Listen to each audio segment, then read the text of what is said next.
alat musik yang paling penting dan paling besar yaitu organ, ditemukan di Mesir. Sampai hari ini alat musik yang terus dipakai oleh manusia makin berkembang dan makin canggih dan makin populer.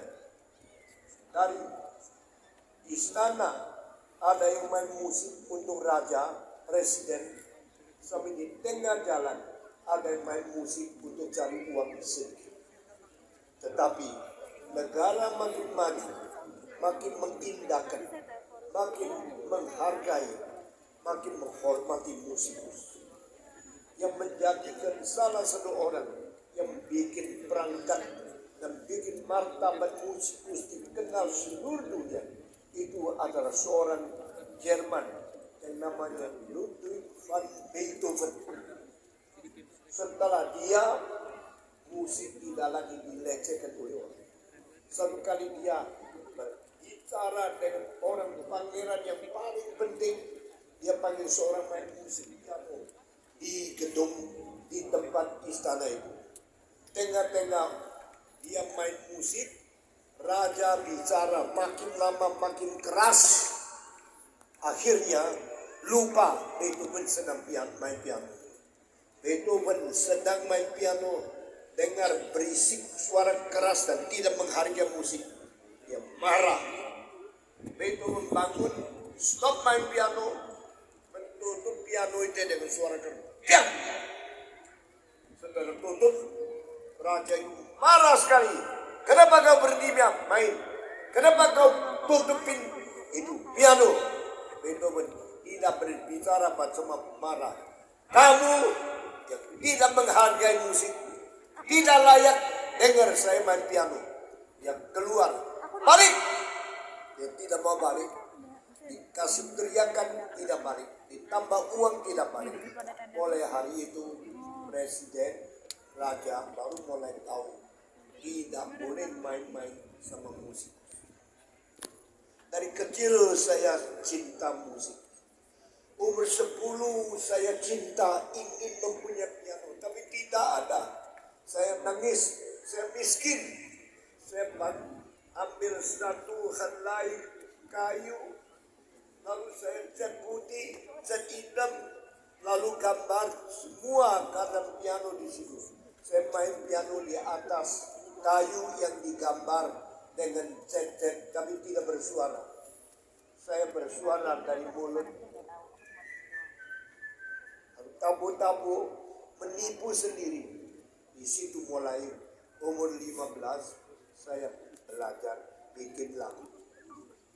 Orang seperti Stephen Tong ini sangat menghargai musikus, sangat mencintai musikus.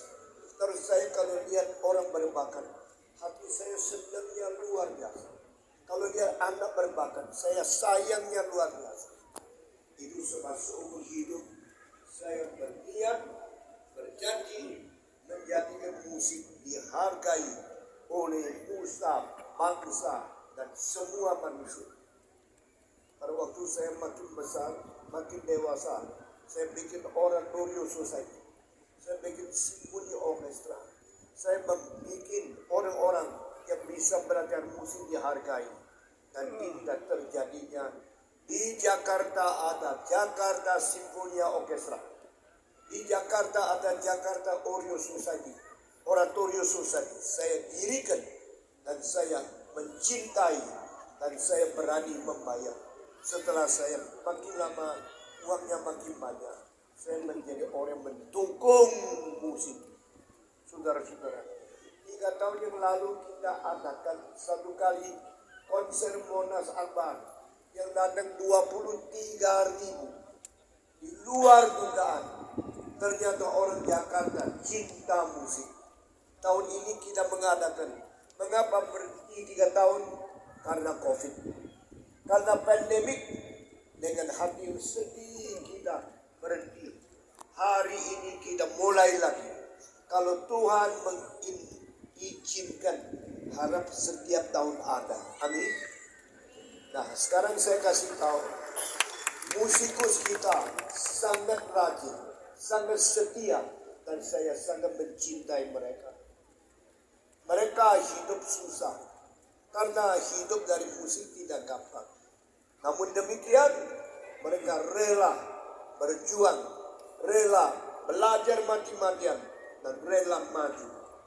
Saya percaya sekarang Jakarta Oratorio Society yang pernah saya bawa ke Hong Kong, ke Singapura, ke Taiwan, ke Australia, di Sydney, di Melbourne, di Perth, di New Zealand, sampai kita main musik di Auckland dan di Christchurch.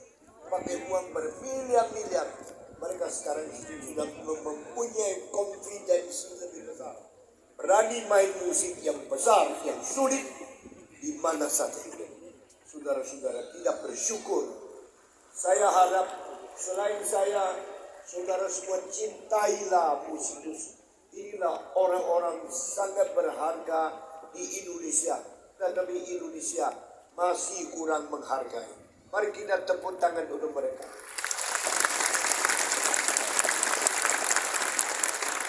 Selain mereka, saya juga mengharapkan ada konduktor yang besar, yang baik, yang bermutu tinggi, yang dipandang seluruh dunia hasil dari Indonesia. Saya sendiri orang biasa, tapi saya melihat ada seorang anak kecil, umur 12 sudah kenal saya, main pianonya luar biasa, namanya Yayali. Lalu saya ajak dia main piano, waktu saya pimpin kebaktian khotbah, dia yang main piano. Dari umur 13 dia main piano, sampai umur 16 dia dapat juara pertama di seluruh Indonesia main Greek piano concerto.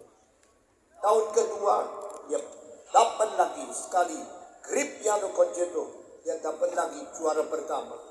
Hari itu dia pagi-pagi datang kepada saya, Pak Stephen Tong, doakan saya mau pergi main piano perlombaan. Oke, berdoa. Tuhan bikin dia bisa main dengan baik. Bikin dia yang latih semua ingat, jangan sampai lupa. Bikin dia kalau menang tidak sombong, kalau kalah tidak minder. Sekarang saya bilang pergilah, dia pergi. Sorenya kembali naik sepeda. Pak Tong, saya dapat juara lagi. Saya jabat tangan, congratulations. Dan hari itu seorang Hungaria yang tinggal di Amerika ikut piano competition, mendengar dan berkata kepada saya kasih $3,000, engkau boleh belajar 1 tahun 2 tahun di New York free. Dia bilang saya sudah free, saya senang dapat scholarship, tapi tiket saya tidak ada. Profesor yang mengatakan saya kasih tiket juga, maka dia pergi ke New York. Saudara-saudara, berapa tahun kemudian dia sudah dapat ijazah S2 daripada New York, daripada Juilliard School of Music, dan ketemu saya di Amerika.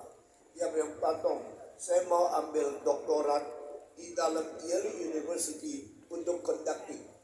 Saya bilang, saya doakan kamu. Dia masuk, dia ambil gelar doktor conducting. Saya tidak sadar bahwa sesudah itu dia terus maju. Yayali yang tadi kondak Indonesia Raya, dia sudah menjadi konduktor terbesar yang pernah dihasilkan oleh Indonesia. Saudara-saudara, dia sudah kondak di Chicago, New York, San Francisco, Boston, juga kota-kota lain di Paris, di Amerika, di Jerman, di Berlin, di seluruh dunia, di Tokyo. Sudah kondak di kira-kira paling sedikit 160 simfoni orkestra di seluruh dunia. Maka pada kira-kira tahun 80 saya bilang, ya, saya undang engkau kembali ke Indonesia. Ya, boleh. Karena di Indonesia tidak ada orang kenal saya. Dan mereka tidak undang saya undang. Saya bayar tiketnya 1 kali, 2 kali, 3 kali, 4 kali. Lalu saya bikin konser Surabaya, Malang, Jakarta, Bandung. Minta dia keliling-keliling. Indonesia mulai kenal. Akhirnya dia makin maju. dan dia dapat kompetisi menang di Tel Aviv. Dia dapat kompetisi piano menang di Moskow. Lebih terkenal lagi, setelah dilulus daripada Yale, dia menjadi konduktor yang besar di dunia. Saudara-saudara, saya dari kecil melihat dia. Kalau ketemu saya tanya terus, itu yang mana lebih penting, lagu apa, mengapa begitu, saya tanya, saya menjawab dia. Dan selama puluhan tahun saya sudah umur 82, saya tidak sangka Tuhan bukan sedang memberkati Yayali, juga memberkati kedua anak perempuan saya. Satu Unistom, lulus di Amerika, salah satu sekolah musik untuk melatih kor yang terbaik, sehingga waktu dia lulus, saya hadir sendiri di New Jersey, saudara-saudara, School of Music, yaitu Westminster Choir College. Dan satu lagi saya kirim anak perempuan saya paling kecil di Cincinnati. Akhirnya dia selesaikan studi doktorat musik, dan sesuai itu saya hadir di dalam konser terakhir waktu dia melatih. Dan pada waktu itu dosennya duduk di sebelah saya. You are the father of Unistom. I think you should be very proud of your daughter. Beberapa tahun kemudian, saya tak sangka dia ke Inggris dan dia mengikuti sesuatu